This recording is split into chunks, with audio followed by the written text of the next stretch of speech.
Okay. Well, good morning, everyone. Good morning. I hope you've had a good week. We've had a little bit of rain, so we have been blessed during the week.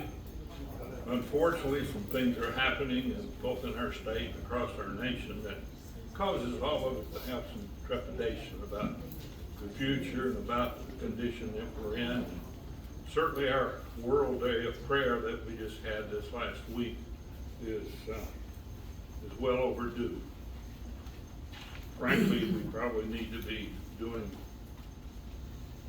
that kind of exercise daily as a community, and as a group. Okay, our prayer notes this week are for Lois Elliott. She's the lady back there with a big smile on her face. I'm lucky enough to sit beside her. There you go, Jim, you got it made. You and Lowell, you got it made. Our birthday this week, there's only one. On the 13th is Catherine Darden. Some of you more recent members may not know that name, recognize that name, but Catherine's one of our legacy members, a member of this class for so many years.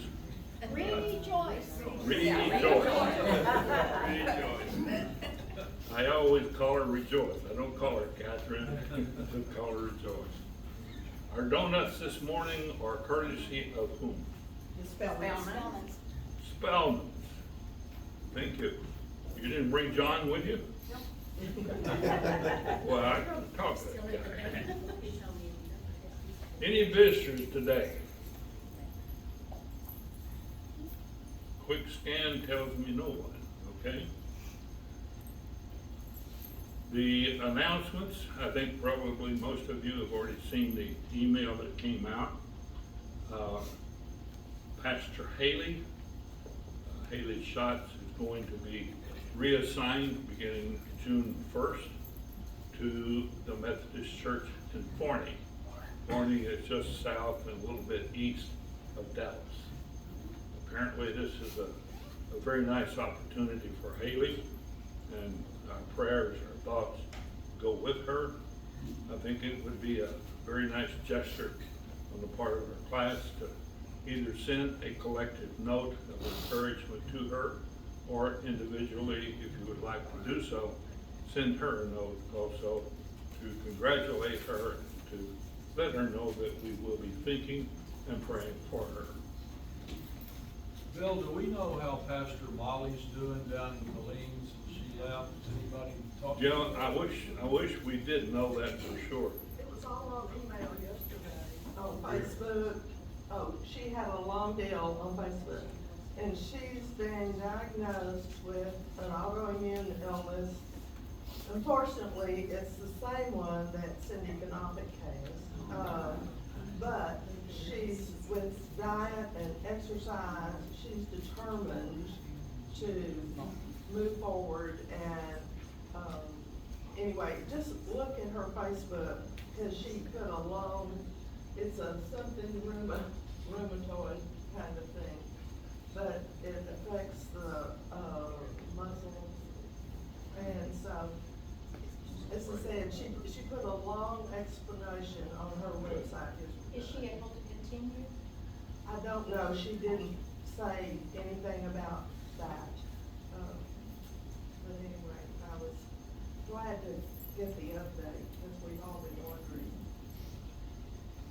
Maybe we want Denise next week to include her as one of our prayer note recipients. I think she would certainly appreciate that. Also, I believe it was Tuesday of this week, we had the World Day of Prayer.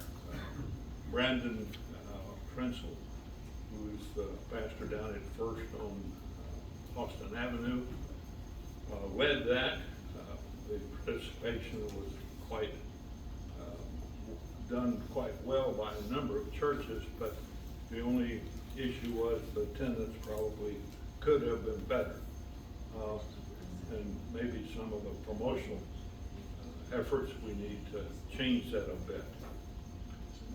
Any other issues regarding the church overall? Yes. I placed an article on the table back here. It involves the World Health Organization who want to pass a pandemic prevention treaty, which, if it passed, would allow one person, the Inspector General of the World Health Organization, to make restrictions on all countries. It's very dangerous. Yeah.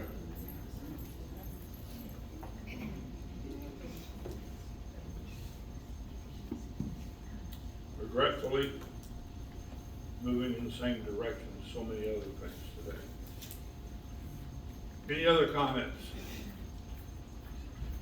Okay, our concerns and our praises. What concerns do we have today? What? Well, we have lost two dear friends in the last few days. For Sharon Amelunky and I, Bill Collier was our colleague. We were home demonstration agents and he was the county agent. And when Lowell and I got married, Lowell was their next door neighbor and I was his colleague. So they were kind of, helped us get together. And he was a wonderful guy, loved to just go out and talk to the farmers as an ag agent. We said he was the man in Green Acres, was it? Anyway, but he did not like to be in the office. And we've been playing 42 together for all these 50 years. And he was in bed sleeping and she got up to go to the beauty shop and came back and he was very cold. But how to live 92 years and just go to sleep like that, what a blessing. That's a very nice old bed in the paper. Yes, and so just remember Bill, his wife does have dementia, so just remember them. And then many of you knew Tommy Salome. Well, his wife Martha died yesterday, and a number of you worked with the chamber with Tommy, and Tommy was Lowell's brother-in-law. His first wife was Tommy's sister. So Martha's actually Lowell's sister-in-law, but she had a lot of problems, but anyway. And go back to, the Colliers for just a second. Wait, Oh, I'm sorry. Please, thank you. Okay. Those of you that know Scott McDowell, several years ago, his friend, his special friend, died. He had a friend named Carol Collier, and this would have been her father that passed away. So, like I say, y'all might know of her through Scott, so that would have been her father.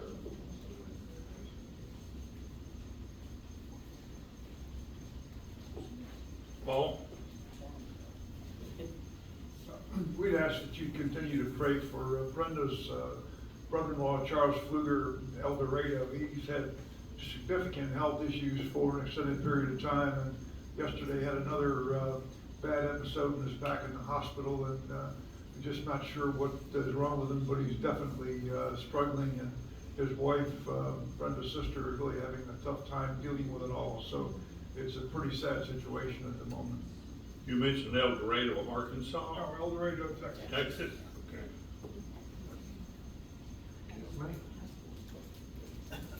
Several of you have asked about Campbell, and she is doing really well. She has a job as a summer intern in real estate. I think she's driving. If not, she's getting around somehow. And she'll take an online course this summer and see if her brain's okay for college, and then go back in the fall. So thank you, prayers, and keep them coming. They're working.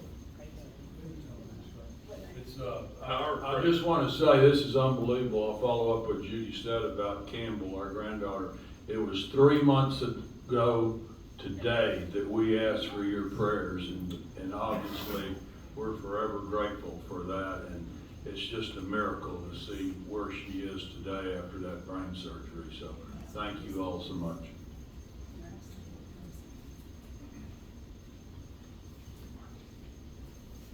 Just an update on Gene Murph. I had a call from him this morning. He says, I wanted to come to church today, and he was hoping to. But yesterday he had abscess on his foot, and it was lanced, and so he's having to put it up today. So he was hoping to be here, but he's trying, and he's doing better every day. Mike. Whitney. Our 17-year-old granddaughter in Allen works most Saturdays at the Allen Outlet Mall at a yogurt shop. But yesterday she wasn't scheduled. Thank the Lord for that. And one of my prayers is asking the Lord to not tarry, to come back. Well, I have a praise for our other granddaughter that we asked y'all to pray for. When she went back to college in January, she's the one that had dropped out of nursing school in the past and was kind of floundering, and so she decided to go back to nursing school at Mary Hardin Baylor in January. She just finished her first semester with all A's. So thank you so Wow. much for praying for her. Great. Yes. Any other concerns or praises? Thank you very much. Let's move on to our prayer. We have something. No, I was taking to my prayer night. Bill has prepared a prayer for us. Let's go to the Lord, please. Our most gracious Heavenly Father, we thank you for the opportunity that we have together in your name. Thank you for your Spirit that gives warmth to our souls as we strive to serve you and to worship you in a way that will bring glory and honor to your name. Thank you for this church, for this class, and for its witness in the surrounding communities. And we pray that it would continue to be a beacon of your love and faithfulness for years to come. Gracious Spirit, you have showered us with your gifts. We embrace you with thanksgiving. May our embrace be arms open wide, ready to share, to serve, and to love.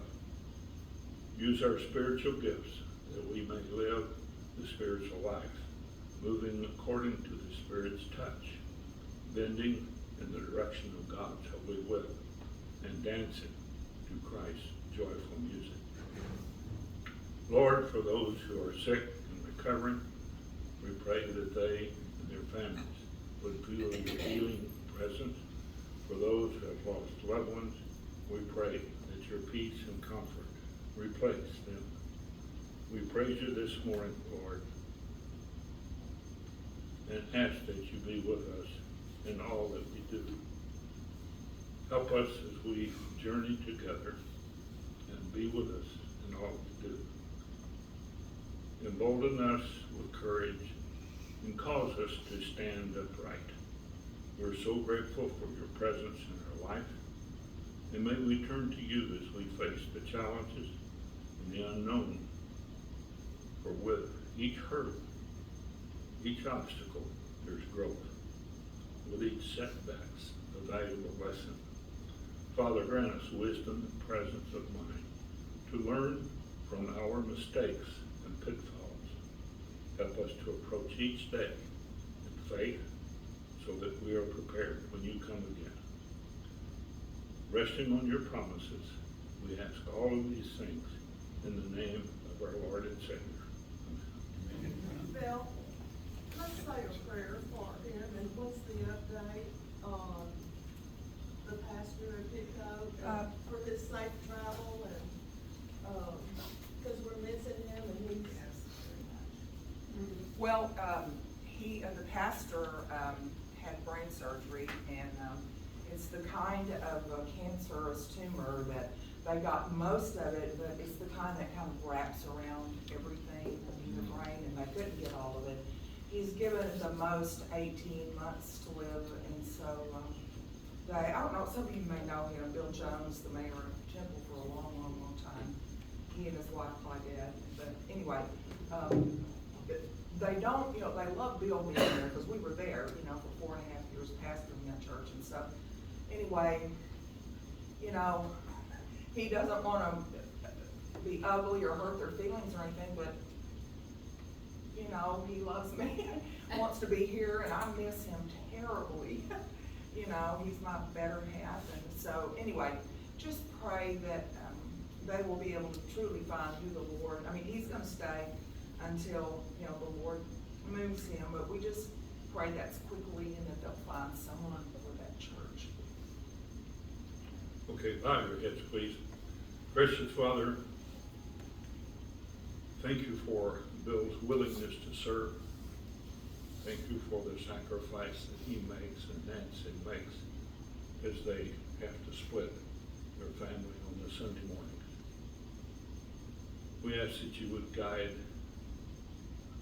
Mr. Jones, Reverend Jones, that he can be healed and returned to life as soon as possible. We also know, God, that your way works in mysterious ways. Sometimes we get surprises. We get the unexpected. That unexpected may also be full of fear, uncertainty, and doubt. Take that away, O God.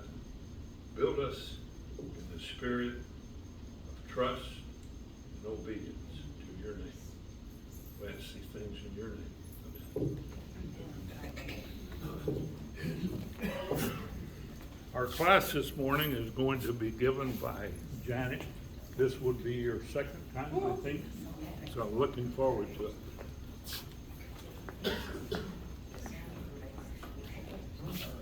Mike, am I going to have I'm going to need the PowerPoint, so I'll let you get the screen on for you. You can listen. Yeah. No problem.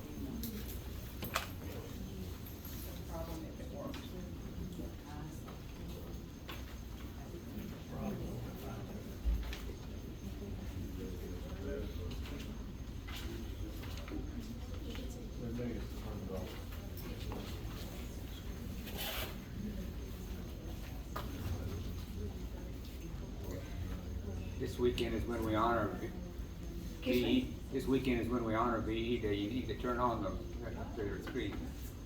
The E-Day? Okay, you should be. Okay. I do have a funny for you. I always look forward to Johnny's jokes, and I do have a funny for you.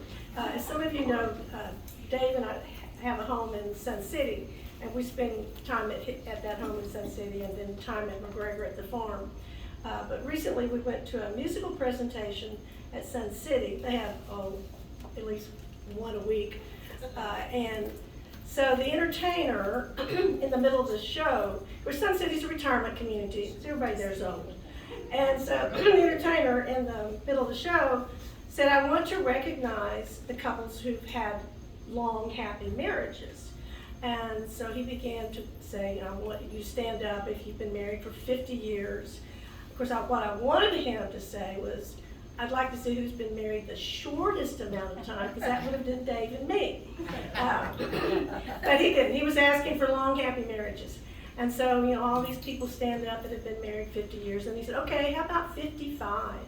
And so some people sit down, there's still a few standing.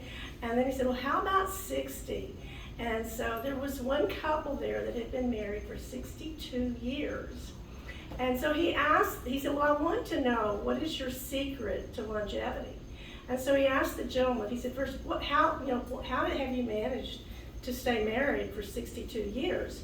And he said, well, I just do what she says. And then he turned to the lady and he said, okay, well, to what would you attribute this long, happy marriage? And she said, he just won't die.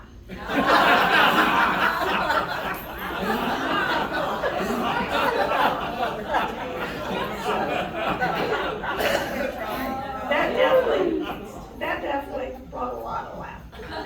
Okay, so the last time I was here, I was talking to you about the short story of Jilty McGrady Weatherall, and I passed out a copy. Well, today we're doing the novella Old Man and the Sea, and this is still copyrighted, so I didn't buy all of you a book. But I am going to walk you through the book. Primarily, we're going to be looking at the Christian symbolism in the book and how Ernest Hemingway was inspired. So let me bring my PowerPoint up.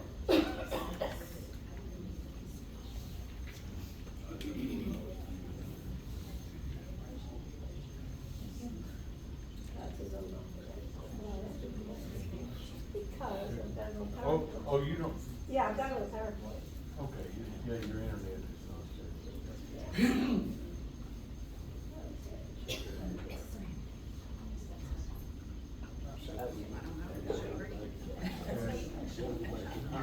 You wanna do the what? Yeah, we want this presentation.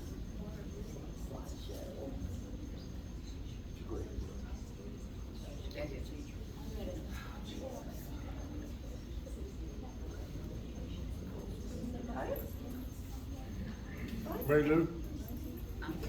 Yeah. How do you get it where, how do you get it where it's not?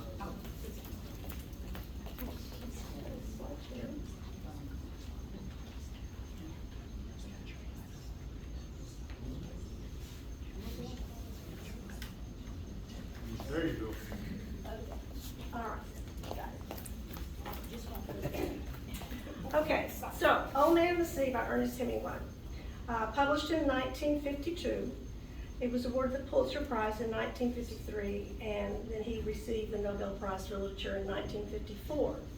So a very important book. I'm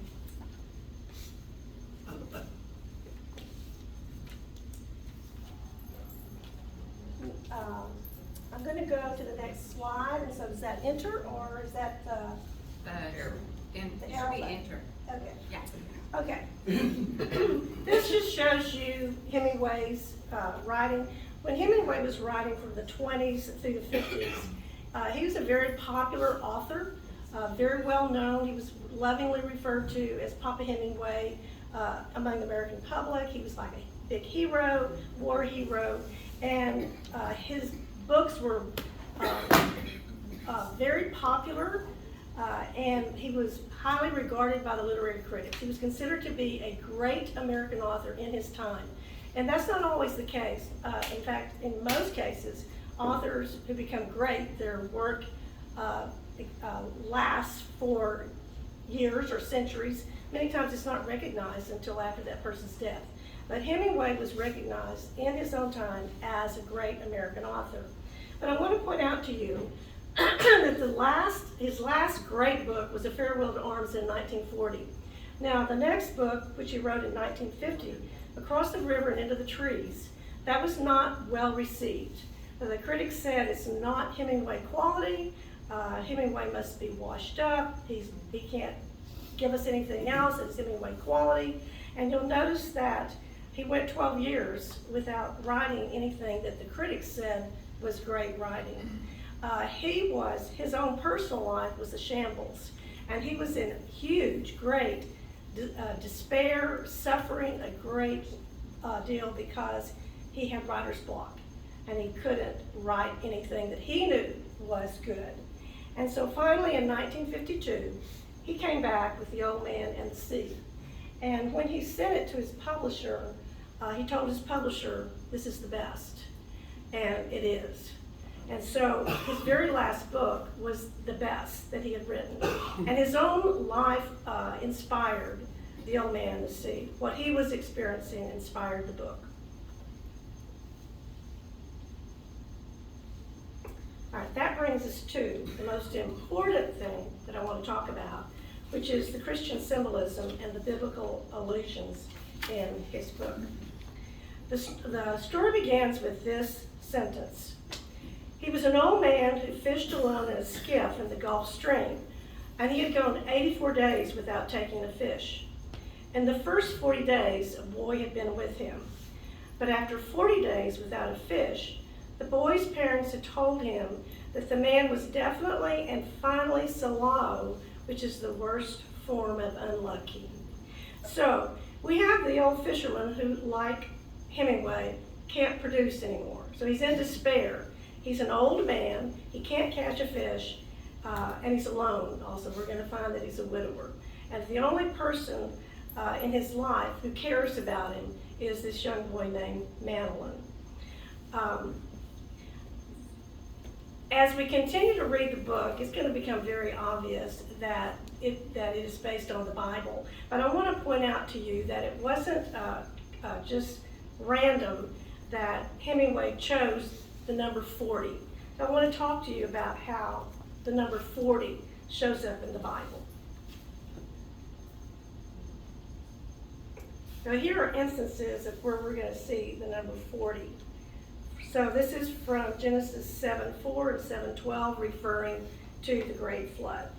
And the Lord said to Noah, go into the ark, you and your whole family, because I have found you righteous in this generation.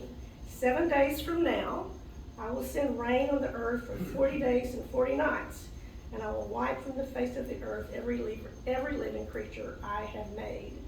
And then 7:12, and rain fell on the earth 40 days and 40 nights.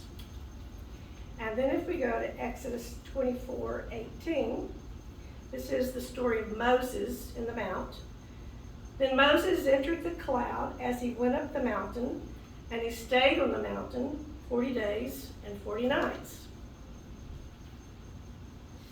And now I'm going to go to Jonah 3:4, and this is where Jonah has been sent to tell Nineveh, you're going to be destroyed if you don't change. Jonah obeyed the word of the Lord and went to Nineveh. And now Nineveh was a very large city, and it took 3 days to get all through it. Jonah started into the city going a day's journey, and he proclaimed, 40 more days, and Nineveh will be destroyed. The Ninevites believed God. They declared a fast, and all of them, from the greatest to the least, put on sackcloth. And now I'll take you to Matthew 4:2. This is the temptation of Jesus. Then Jesus was led by the Spirit into the desert to be tempted by the devil. After fasting 40 days and 40 nights, he was hungry. And the tempter came to him and said, if you are the Son of God, tell these stones to become bread. And then from Acts 1:3, this is after the resurrection. After his suffering, he showed himself to these men and gave many convincing proofs that he was alive. He appeared to them over a period of 40 days and spoke about the kingdom of God. So I would like for you to think about or comment for a minute. Why so much significance on the number 40?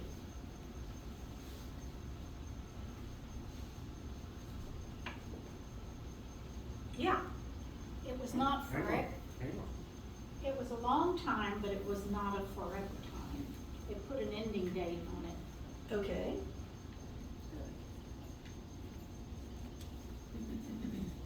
I don't know the answer to the question I just asked you. I don't know why 40 shows up so many times. But when you read literature and an author uses the number 40, it sends up antennas to me, an English teacher, and it really should to anybody, that this author, is probably going to be referring to the Bible, or he's inspired by the Bible to write. I even have my own personal theory about why Hemingway chose 84, why he had gone 84 days.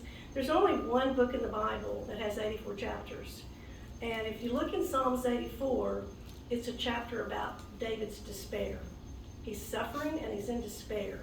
And he's writing a psalm to say that the only way to weather despair, there's even a verse that talks about going through the valley of Baca, which translates to the valley of weeping, that the only way to get through it is to go to God.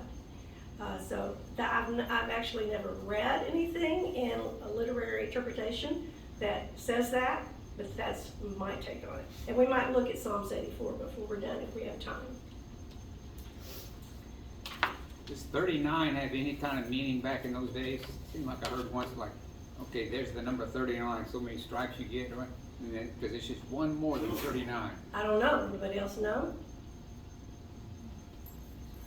Okay. All right. As we continue to read it, we're going to find that Hemingway intended for Santiago, and that's our old fisherman, to be a symbol for suffering and despair. And we already know that he's suffering because he hasn't caught a fish, and we're going to find as we read the story that the other fishermen in his town are making fun of him and telling him that he's washed up. He's too old to catch a fish. So he is our symbol for suffering and despair. We will find throughout the book that he's extremely lonely. He's grieving over the loss of his wife. In fact, he's so sad that he can't keep her picture up on the wall anymore. He's got her picture face down because it makes him too sad to see the picture of his wife. He is he is suffering because he feels he's losing his dignity and that he has nothing to live for because he isn't able even to make a living for himself. So he is our symbol for suffering and despair. And to take it a step further, Hemingway wanted him to be a Christ figure. And of course, Jesus Christ is symbolic of the most important suffering and despair ever known in history. So he's obviously going to be a Christ figure. And Madeline, the boy who loves him, is going to be a symbol for a disciple. So we're going to find in the book that Santiago is a fisherman and a teacher. He's a teacher because he has taught Madeline how to fish. Madeline's been with him since he was 5 years old, working as a fisherman in Santiago, and we're going to find that the boy absolutely idolizes Santiago. So here's a quote. The old man had taught Madeline to fish, and the boy loved him. So Madeline is a symbolic disciple, faithful to Santiago, and anxious to help and encourage Santiago. And there is one place in the book where Madeline tells Santiago, there are many good fishermen and some great ones, but there is only you. I'm going to read you a few other passages where Santiago is clearly expressing his devotion. Madeline is expressing his devotion to Santiago. It made the boy sad to see the old man come in each day with his skiff empty, and he always went down to help him carry either the coiled lines or the gaff and the harpoon and the sail that was furled around the mast. The sail was patched with flour sacks, and furled it looked like the flag of permanent defeat. Madeline would go with Santiago to the terrace, and many of the other fishermen would make fun of the old man. Others of the older fishermen just simply looked at him and were sad.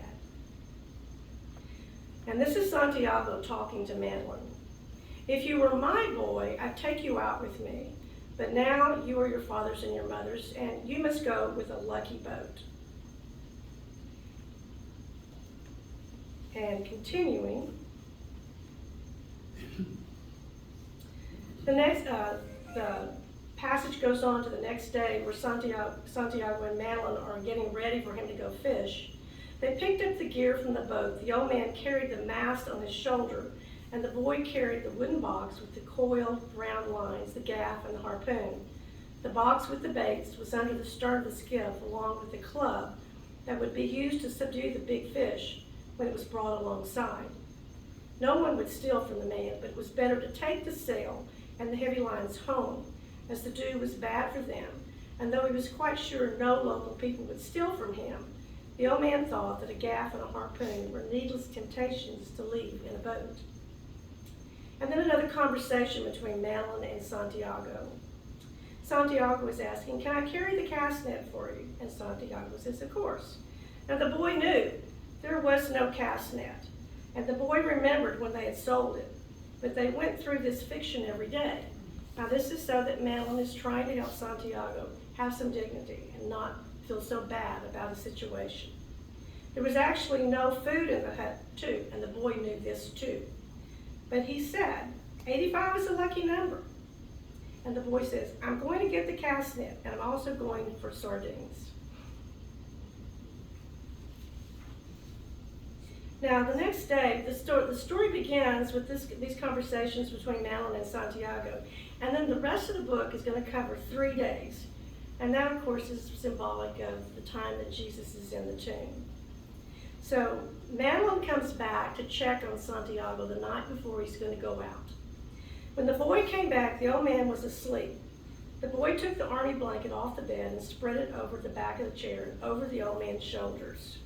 So again, we see how Madeline is taking care of this old man. The boy left him there, and then he came back to check again, but Santiago was still asleep. He woke him up and said, I'm going after supper. Supper, said the boy, I'm going after some supper. The old man says, I'm not hungry. And Madeline says, no, you have to eat. You can't fish and not eat. Then the boy says, keep the blanket around you. You will not fish without eating while I'm alive. So again, the boy continues to show his devotion to Santiago.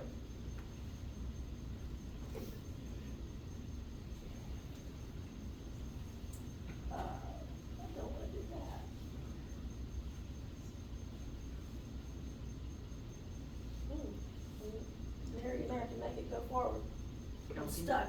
Intern? Uh, Intern in the No, there we go, thank you. No,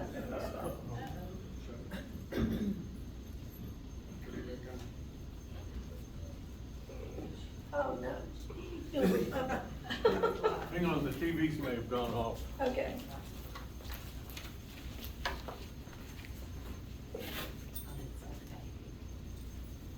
Oh.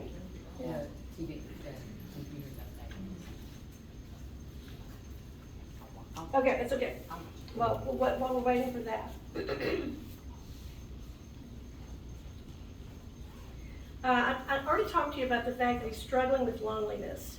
And there's a quote in the book that says, on the brown walls of his hut, there was a picture of the Sacred Heart of Jesus and another of the Virgin of Cobre. The Virgin of Cobre is actually a statue in Cuba, and the Virgin of Cobre refers to the statue of the Virgin Mary, the mother of Jesus, and she's referred to as Our Lady of Charity.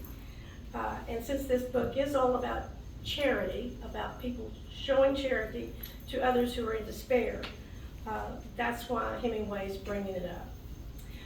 And it goes on to say, once there had been a photograph on his wall of his wife on the wall, but he had taken it down because it made him too lonely to see it.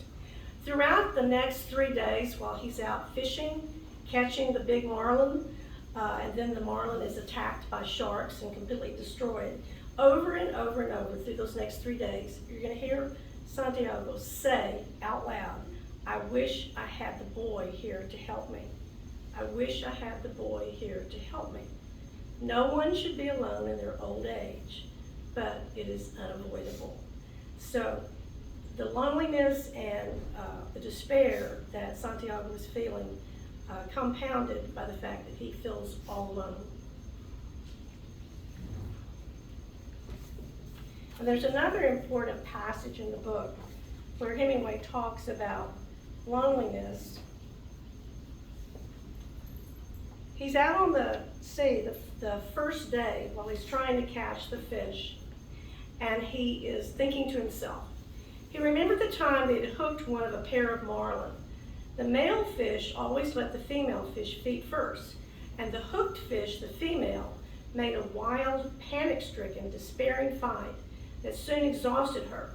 And all the time the male had stayed with her, crossing the line and circling with her on the surface.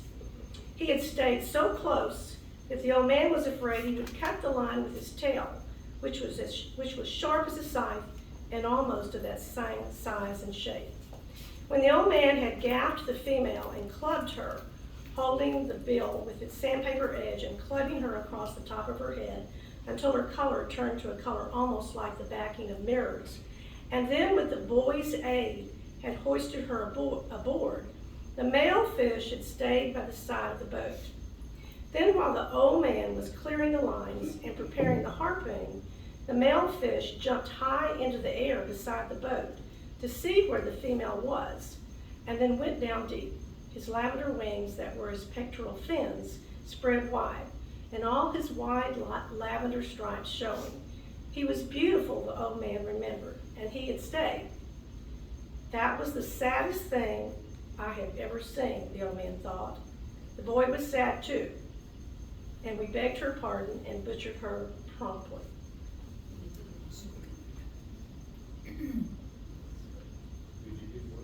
Yeah, it's, Well, okay.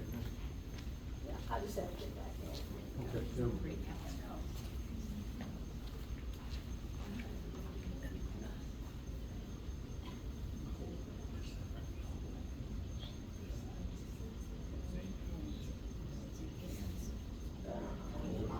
Hit enter.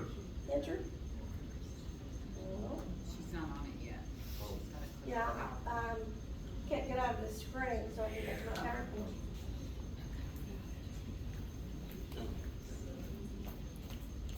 Oh, your internet is not. No, I just need the PowerPoint.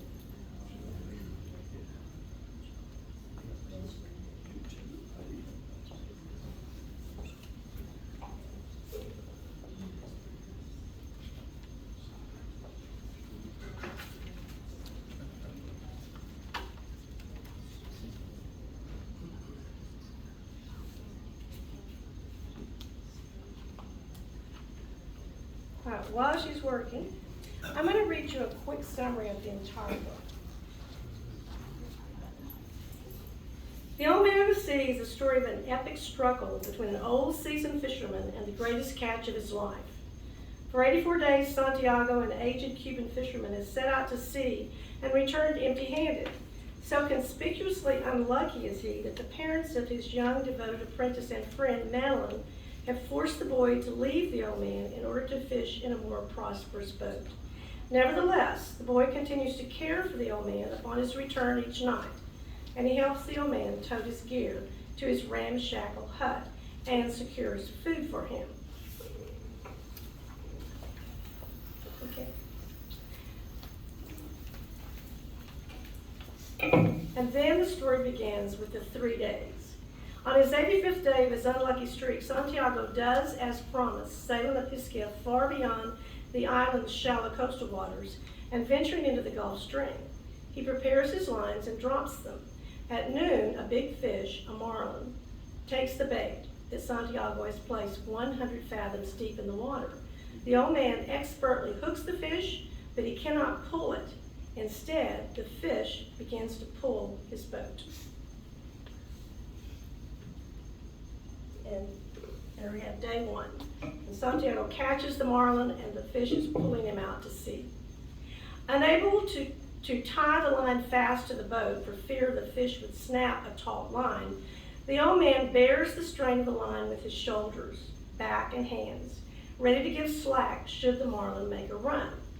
The fish pulls the boat all through the day, through the night, through another day, and another night. It swims steadily northwest until at last it tires and swims east with the current. The entire time, Santiago endures constant pain from the fishing line. Whenever the fish lunges or leaps or make a dash for freedom, the cord cuts Santiago badly. And I have that summary on there. The fishing line is entering Santiago's back, cutting his hands. This is symbolic of the whiplashes and the nail-scarred hands of Jesus. The fish jumps, and Santiago can see that it's 2 feet longer than his small boat, and the fish continues to pull Santiago's boat. And I'll read a few quotes from that. First quote is when Santiago realizes that the fish is pulling him. He says, "I wish I had the boy."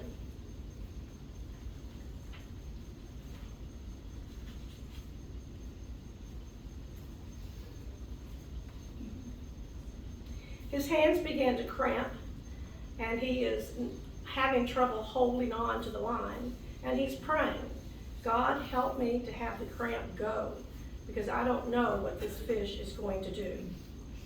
He rubbed the cramped hand against his trousers and tried to gentle the fingers, but it would not open. Maybe it will open with the sun, he thought. Maybe it will open when the strong raw tuna is digested and he's eating raw fish to try to keep his strength up.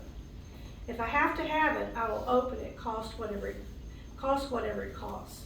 But I do not want to open my hand by force. Let it open by itself and come back of its own accord. And continuing other places where we're reading about his suffering. He said, "If the boy were here, he could rub my hand for me and loosen it down from the forearm, and then it would loosen up." The old man had seen many great fish. He had seen many that weighed more than 1,000 pounds, and he had caught 2 of that size in his own life, but he had never been alone. Now, alone and out of sight of land, he was fast to the biggest fish he had ever seen and bigger than he had ever heard of, and his left hand was still as tight as the gripped claws of an eagle. And he continues to pray as he's suffering. He is saying his prayers mechanically. Sometimes he would be so tired that he could not remember the prayer, and then he would say them so fast that they would come automatically. "Hail Mary, full of grace, the Lord is with thee. Blessed art thou among women, and blessed is the fruit of thy womb, Jesus. Mother of God, pray for us sinners now and at the hour of death. Pray for me, and pray for the death of this fish." Hemingway intends for Santiago to be symbolic of any person who's up against a force that they feel is crushing them, that they don't know what to do. It's so big, it's so powerful, it's more than they can handle. And I can tell you that personally, Sharon Hubbard reminded me of a story from my own life this morning, that when I lost my first husband, I was attending this church. In fact, after I'd been married to him for 44 years, I had no idea how to be a widow. I was totally floundering. And so I looked for people who were single, because I didn't know how to do that. So this church had a singles class. And I had been attending another church at the time, and I thought, okay, I gotta figure out how to do this. How does this person be single and be happy? And so I came here and joined a singles class.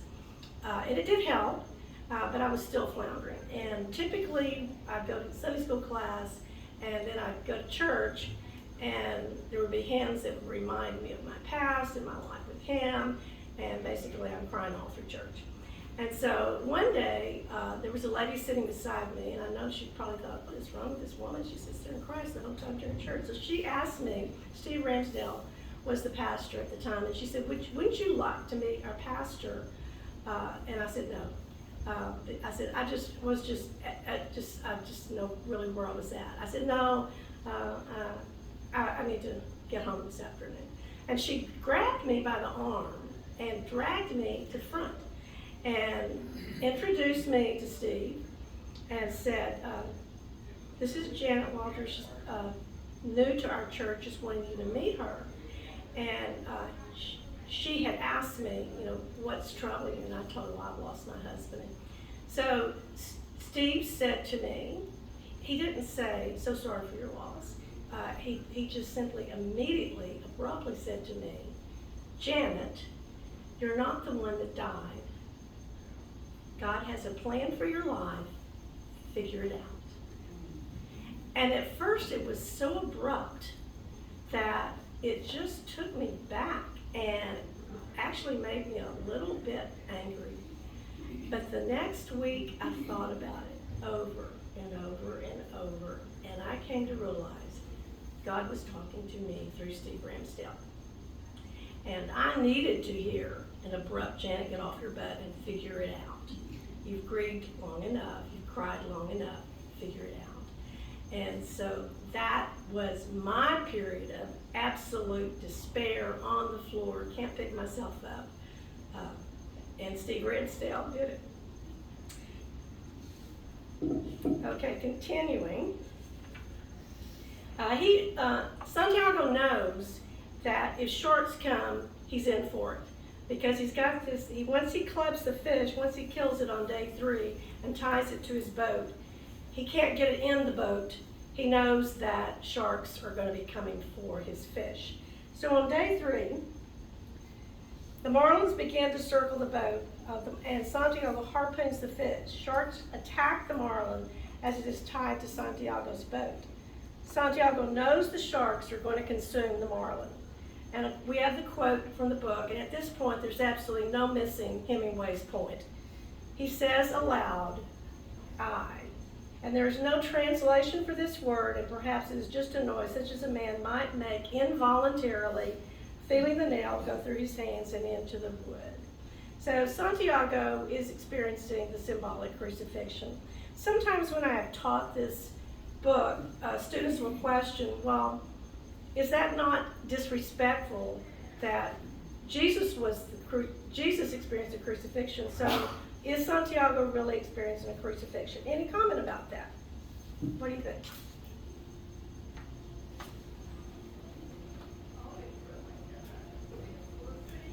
Is it possible for people, for human beings, to suffer the symbolic crucifixion?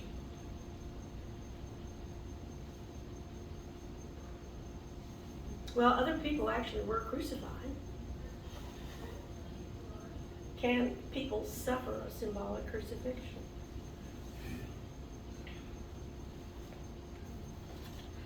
Okay, well, the sharks do completely destroy his fish. So on midnight of the 3rd day, Santiago sails for the lights of Havana, with the sharks continuing to completely destroy his great fish. Once he gets to land, and I'll go and read you that passage.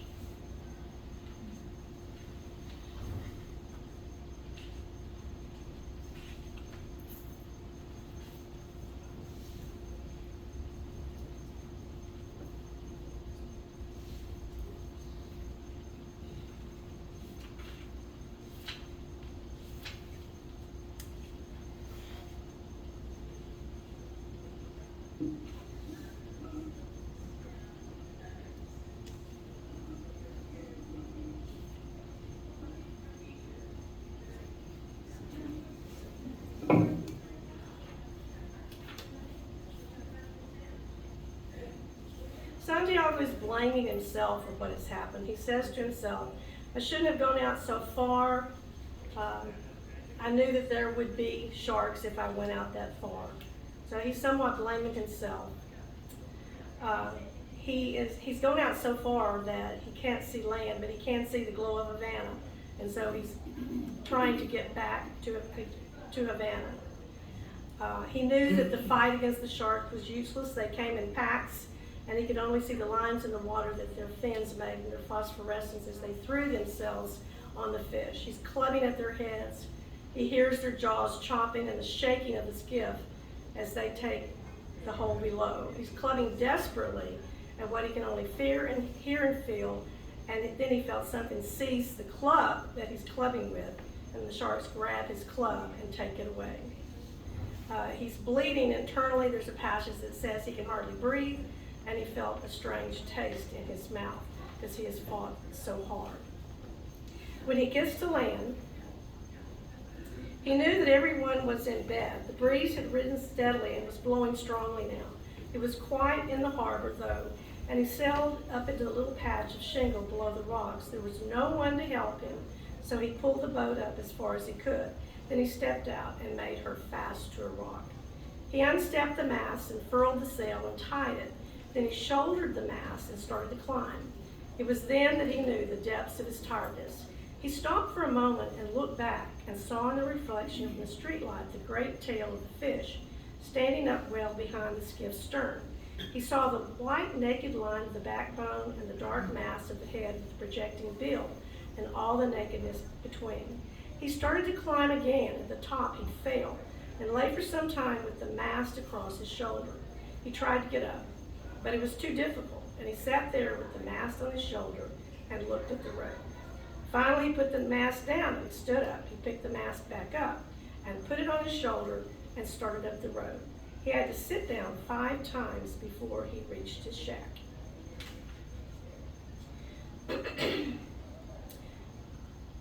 When he gets into his shack, he falls down on his bed. He sleeps face down in the newspapers with his arms out straight and the palms of his hands up. None of that is coincidental. And this is the obvious crucifixion that he feels that Hemingway is trying to say that Santiago has suffered his own personal crucifixion. Now, when we think about the crucifixion, we think about hope. And we think about, we don't think about defeat. We think about conquering death. So the question is, how is it going to turn out for Santiago? So we begin again to see Madeline show up. And how does Madeline respond to what has happened?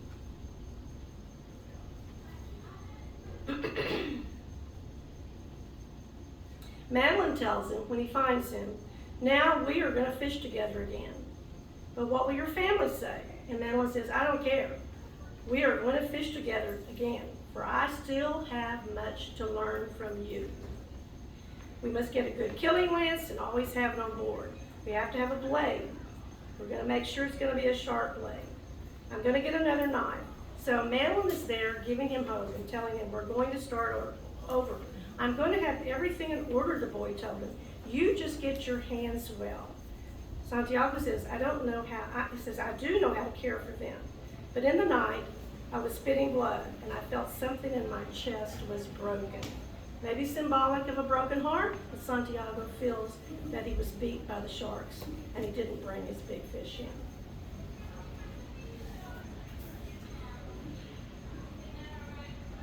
Now, We're gonna switch back to literature. Hemingway published what he called the iceberg theory. Hemingway believed that much like an iceberg invisibly towering below the ocean surface, that most of a story should be hidden from the reader, leaving ample room for imagination to wander and fill in the groups, or the gaps. He wrote with the belief that by omitting something, the something being omitted would immediately become stronger because of its omission. So what we're going to consider is what did he leave out, and what is his main point of his story. Now, there's been all kinds of literary criticism written about it, and Hemingway never told us, but we'll work out how the book ends. So here's how the book ends. Santiago is asleep in his hut, almost dead, but then the scene shifts to a party of tourists at the terrace, and this is a restaurant. That afternoon, there was a party of tourists at the terrace, and looking down the water among the empty beer cans and dead paragoons, a woman saw a great long white spine with a huge tail at the end that lifted and swung with the tide while the east wind blew a heavy, steady sea outside the entrance to the harbor. "What's that?" she asked a waiter, and pointed to the long backbone of the great fish that was now just garbage, waiting to go out with the tide. "Tiburon," the waiter said. Now that's Spanish for shark. He was trying to explain what had happened. He even tried to say shark in English, a shark. And the woman's response was, "I didn't know sharks had such handsome, beautifully formed tails." "I didn't either," her male companion said. Now, the book ends. Why in the world would he end his book with a conversation between two characters who are new to the story and they have no understanding about anything that's happened in this story?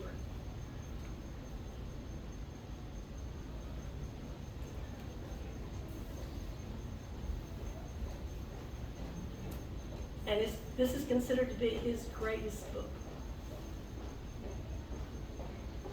Why end it with two new characters and they don't even know it's a marlin? They think it's a shark. I think perhaps that if you still go along with the symbolism of the crucifixion and everything, that this was probably, I want to say like the hope,